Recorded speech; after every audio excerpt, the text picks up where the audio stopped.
ಮಾಡೋದು ಧನುರಾಶಿಗೆ ಬಹಳ. ಧನುರಾಶಿಗೆ ವಿಶೇಷ ಅನುಗ್ರಹ ಏನು ಅಂದ್ರೆ ಒಂದೇ ಒಂದು ಕಾಲ್ ನೋವುಗಳು. ಅದು ಬಿಟ್ರೆ ಇನ್ನೇನು ತೊಂದರೆ ಧನುರಾಶಿಗೆ.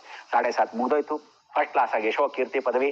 ಧನುರಾಶಿಗೆ ಬಿಲ್ಲು ಬಾಣ ನೇರವಾಗಿ ಬಿಡುವಂಥದ್ದು. ಗುರು ಸಪ್ತಮಕ್ಕೆ ಬರ್ತಾನೆ. ಗುರು ಬಲ ಸೂಪರ್ ಫಸ್ಟ್ ಕ್ಲಾಸ್ ಆಗಿ ದಾರಿ ಕಾಣದಾಗಿದೆ. ರಾಘವೇಂದ್ರನೇ ಅಂದ್ರೆ ದಾರಿ ಕಾಣದೇ ಇರೋದೆಲ್ಲ ಹೊಸ ಹೊಸ ಯೋಜನೆಗಳು ಬರುತ್ತೆ.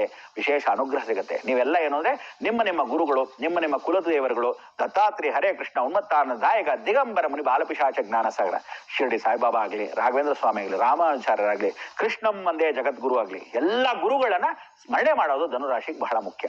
ಆಮೇಲೆ ಧನುರಾಶಿಯವರು ಎಲ್ಲರೂ ಹೇಳ್ತಾ ಇದ್ದೀನಿ, ಯಾರ್ಯಾರು ನಿಮ್ಮ ಮನೆಯಲ್ಲಿ ಇರ್ತೀರೋ ಧನುರಾಶಿಯಲ್ಲಿ ಇರ್ತಕ್ಕಂಥ ಯಾವುದೇ ನಕ್ಷತ್ರಗಳಾಗ್ಲಿ, ಅಂದ್ರೆ ಪೂರ್ವಾಷಾಢ ನಕ್ಷತ್ರ, ಉತ್ತರಾಷಾಢ ನಕ್ಷತ್ರ, ಮೂಲ ನಕ್ಷತ್ರ ಆಗಿರ್ತೀರ. ಸೊ ಇಂಥ ನಕ್ಷತ್ರಗಳಾಗಿರೋ ಜ್ಞಾಪಕ ಇಟ್ಕೊಳ್ಳಿ, ಒಂದೇ ಒಂದು ಡಿಟರ್ಜೆಂಟ್ ಪೌಡ್ರು. ಏನಿದೆ ಡಿಟರ್ಜೆಂಟ್ ಪೌಡ್ರು.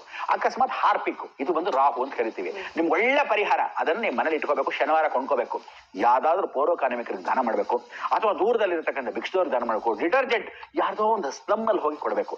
ಇದನ್ನ ಕೊಟ್ಟಾಗ ರಾಹು ಶಾಂತಿ ಆಗ್ತಾನೆ, ಶನಿ ಸಂತುಷ್ಟಿ ಆಗ್ತಾನೆ. ಊಟ ಉಪಚಾರನ ಭಿಕ್ಷದವರಿಗಲ್ಲ, ಹುಚ್ಚರಿಗಲ್ಲ, ವಿಶೇಷವಾಗಿ ಅನಾಥರಿಗಲ್ಲ ಅನ್ನೋ ರೀತಿ ಅಂತವ್ರಿಗೆ ಹಾಕಿದ್ರೆ ಹಬ್ಬಾಡ ಊಟ ತುಂಬಿತು. ಊಟನೇ ಮಾಡದೇ ಇರೋಂತ ಇರ್ತಾರೆ, ಅಂಗವಿಕಲರಿರ್ತಾರೆ, ಭಿಕ್ಷದವನ್ ಇರ್ತಾನೆ, ಹುಚ್ಚ ಊಟ ಮಾಡಕ್ಕೂ ಗೊತ್ತಿರಲ್ಲ, ಅಂತವನಿಗೆ ಕೊಟ್ಟಾಗ ಸಂತೃಪ್ತಿ ಪ್ರಿಯ ಇಷ್ಟಾಂತ ಸಿದ್ಧಿರಸ್ತು.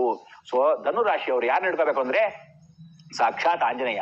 ಅಸಾಧ್ಯವಾಗಿರುತ್ತೆ ಕೆಲಸನ ಮನೋಜಗಂ ಮಾರುತ ತುಲ್ಯ ವೇಗಂ ಜಿತೇಂದ್ರ ಬುದ್ಧಿಮತಾಂ ವಾರಿಷ್ಠಾಂ ಮಾದಾತ್ಮಜಂ ವಾನರಯುತ ಮುಖ್ಯಂ ಶ್ರೀರಾಮದೂತಂ ಶಿರಸ್ಸಾನ್ನಮೆ. ಅದಕ್ಕೆ ಆಂಜನೇಯ ಏಕದೂತ ಸ್ವರೂಪವಾಗಿರ್ತಕ್ಕಂಥ ರಾಮನ ಒಬ್ಬನೇ ಬಂಟ. ಇಡೀ ಜಗತ್ತಲ್ಲಿ ಅವಧೂತ ಯಾರಾದ್ರೂ ಒಬ್ಬನೇ ಇದ್ರೆ ಎಲ್ಲ 108 ಜನ ಅವಧೂತರ ಸಾಧ್ಯ ಅಲ್ಲ. ಒಬ್ಬನೇ ಅವಧೂತ ರಾಮನಿಗೆ, ಅವನು ಇವನು ದೂತ. ಅವ್ರು ಬಿಟ್ರೆ ಇನ್ಯಾರೂ ದೂತರಲ್ಲ ಅಂತ ವಿಶೇಷತೆ ಸಂದರ್ಭ.